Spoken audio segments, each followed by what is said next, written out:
Dear parents, కేంద్రీయ విశ్వవిద్యాలయాల్లో admission notification వెలువడింది. 1వ తరగతి నుండి ఇంటర్మీడియట్ వరకు ఈ అడ్మిషన్ నోటిఫికేషన్ వర్తిస్తుంది. అయితే ఎవరైతే ఈ ఛానల్ను మొదటిసారి చూస్తున్నారో వారు తప్పకుండా సబ్స్క్రైబ్ చేయండి, చూసిన తర్వాత లైక్ చేయండి. అదేవిధంగా మీకు కాకుండా మీ బంధుమిత్రులకు ఎవరికైనా ఉపయుక్తం అనుకున్నప్పుడు దీన్ని తప్పకుండా షేర్ చేయండి. మర్చిపోకండి ఫ్రెండ్స్, మీకోసం చేస్తున్నటువంటి ఈ వీడియోని మీరు తప్పకుండా అందరికీ చేరేట్టు చేయండి. ఓకే, అసలు విషయంలోకి వద్దాం. కేంద్రీయ విశ్వవిద్యాలయాల్లో 1వ తరగతి నుండి ఇంటర్ వరకు అడ్మిషన్కు సంబంధించిన నోటిఫికేషన్ వెలువడింది. కేంద్రీయ విశ్వవిద్యాలయం తొలుత దేశంలోని వివిధ ప్రాంతాల్లోని దేశ భద్రతా రంగాలకు సంబంధించిన రక్షణ శాఖకు సంబంధించిన పిల్లలకు విద్యా బోధన చేయడం కోసం ఇవి ఏర్పాటు చేయడం జరిగింది. వీటినే సెంట్రల్ స్కూల్స్గా పిలిచేవారు. తర్వాత కేంద్రీయ విశ్వవిద్యాలయాలు కేవీలుగా మారాయి. ఇవి దేశవ్యాప్తంగా ఉన్నాయి. కేంద్రీయ విశ్వవిద్యాలయ సంఘటన అనే పేరుతో కేంద్రీయ విశ్వవిద్యాలయ సంఘటన కేవీఎస్ అంటారు. ఈ పేరుతో సంస్థ నెలకొల్పబడింది. 1వ తరగతి నుండి 10వ తరగతి వరకు అడ్మిషన్స్ ఉంటాయి. 10వ తరగతిలో ఎవరైతే పాస్ అవుతారో వాళ్ళను డైరెక్ట్గా ఇంటర్లో చేర్చుకుంటారు. ఇక్కడ మార్చి 31 నాటికి కనిష్టంగా 1వ తరగతిలో చేరాలంటే 6 ఏళ్ళు వయసు ఉండాలి.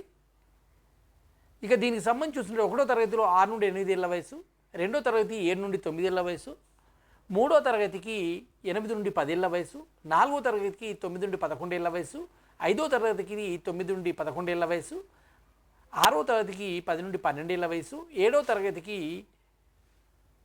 11 నుండి 13 ఏళ్ళ వయసు, 8వ తరగతికి 12 నుండి 14 ఏళ్ళ వయసు, 9వ తరగతికి 13 నుండి 15 ఏళ్ళ వయసు, 10వ తరగతికి 14 నుండి 16 ఏళ్ళ వయసు.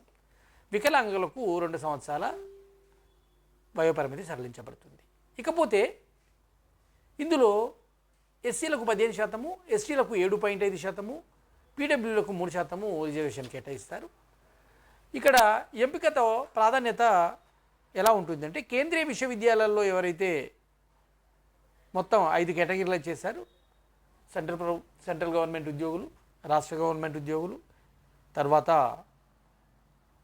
సాధారణ ఉద్యోగులు, వీరు కాకుండా ఆర్మ్డ్ ఫోర్సుల వాళ్ళు, ఇలా విభాగాలుగా చేయడం జరిగింది. ఇక్కడ 1వ తరగతిలో చేరాలంటే డైరెక్ట్గా అప్లై చేసుకోవాల్సింది. ఈ అప్లై చేసుకున్న వారికి డ్రా విధానంలో సెలెక్ట్ చేస్తారు. 1వ తరగతిలో ప్రవేశాలు పూర్తిగా ఆన్లైన్ విధానంలో ఉంటాయి. దరఖాస్తు స్వీకరిస్తున్నారు. ఇందుకోసం ప్రత్యేకంగా ఆన్లైన్ పోర్టల్ అందుబాటులో ఉంది. ఈ ఆన్లైన్ పోర్టల్ ద్వారా గరిష్టంగా 3 కేంద్రీయ విశ్వవిద్యాలయాల్లో దరఖాస్తు చేసుకోవచ్చు. అంటే వరంగల్లో ఉన్న కేంద్రీయ విశ్వవిద్యాలయం, కరీంనగర్, హైదరాబాద్, ఎక్కడైనా మొత్తం మీద 3 విశ్వవిద్యాలయాల్లో చేసుకోవచ్చు.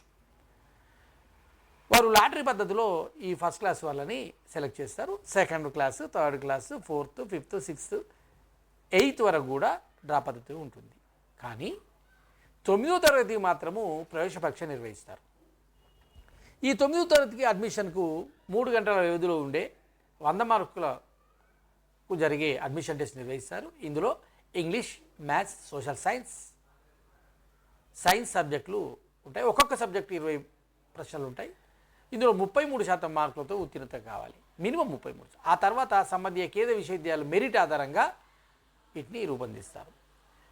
అయితే ఇందులో ఎంపికకు ప్రాధాన్యతలను అనుసరించి తల్లిదండ్రులు ఒకే ఆడపిల్లగా ఉన్న విద్యార్థికి రాష్ట్ర ప్రభుత్వ ఇన్స్టిట్యూషన్లు, సిబిఎస్ఈతో పాటు జాతీయ అంతర్జాతీయ క్రీడల్లో తొలి 3 స్థానాలు నిలిచిన విద్యార్థులకు ప్రాధాన్యత ఉంటుంది. అంటే హయ్యర్ క్లాసులలో. స్పెషల్ ఆర్ట్స్లోనూ రాష్ట్ర జాతీయ స్థాయిలో గుర్తింపు పొందిన విద్యార్థులకు ప్రాధాన్యత ఇస్తారు.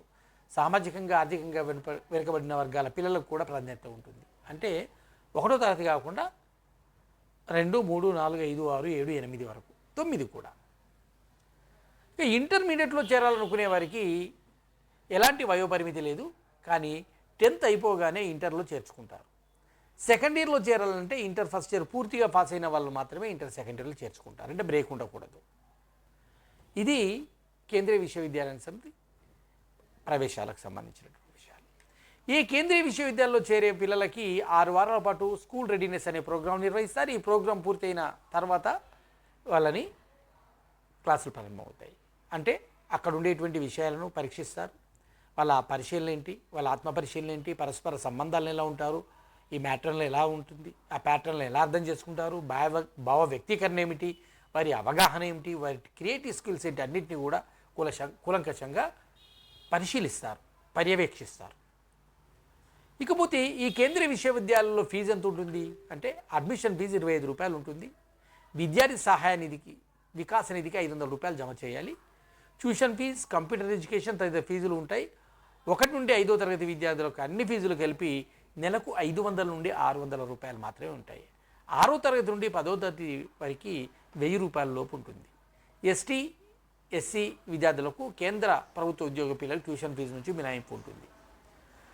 ఇది గుర్తుంచుకోవాలి. ఇక 1వ తరగతికి ఆన్లైన్ రిజిస్ట్రేషన్ మార్చి 21. ఎంపికైన విద్యార్థుల మొదటి జాబితా మార్చి 26న ప్రకటిస్తారు. రెండో జాబితా ఏప్రిల్ 2, మూడో జాబితా ఏప్రిల్ 7న. ఇక 2వ తరగతి పిల్లలకి నుండి ఇంటర్వ్యూ ఇందులో 2వ తరగతి నుండి 8వ తరగతి వరకు ఏప్రిల్ 2 నుండి 11వ తేదీ వరకు అప్లికేషన్ చేసుకోవచ్చు. ఏప్రిల్ 17న రిజల్ట్ ఉంటుంది. 9వ తరగతి విద్యార్థులకు 10వ తరగతి మినహా అన్ని తరగతుల ప్రవేశం చివరి తేదీ 30వ తేదీ, జూన్ 30వ తేదీ లోపు ఈ ప్రవేశం జరుగుతుంది. ఇంటర్ ప్రథమ సంవత్సరం రిజిస్ట్రేషన్ ఇప్పటికే కేవీలో చదువుతున్న విద్యార్థులు ఎస్ఎస్సి ఫలితాలు వచ్చిన 10 రోజుల్లోగా దరఖాస్తు చేసుకోవాలి. వీరికి 10వ తరగతి ఫలితాలు వచ్చిన 20 రోజుల్లోపు ఎంపిక జాబితాను విడుదల చేస్తారు. ఇక ఖాళీలు ఉంటే మిగతా వారిని కేటాయిస్తారు. కేంద్రీయ విశ్వవిద్యాలయంలో వారిని సిబిఎస్ఈ ఫలితాలు వచ్చిన 30 రోజుల్లోగా ఆన్లైన్ అడ్మిషన్ ఖరారు చేసుకోవాలి. దీనికి వెబ్సైట్ ఉంది. ఆ వెబ్సైటు www.kvsangam.nic.in అడ్మిషన్స్. మరొకసారి www.kvsangam.nic.in వెళ్ళి మీరు అప్లై చేసుకోవాలి.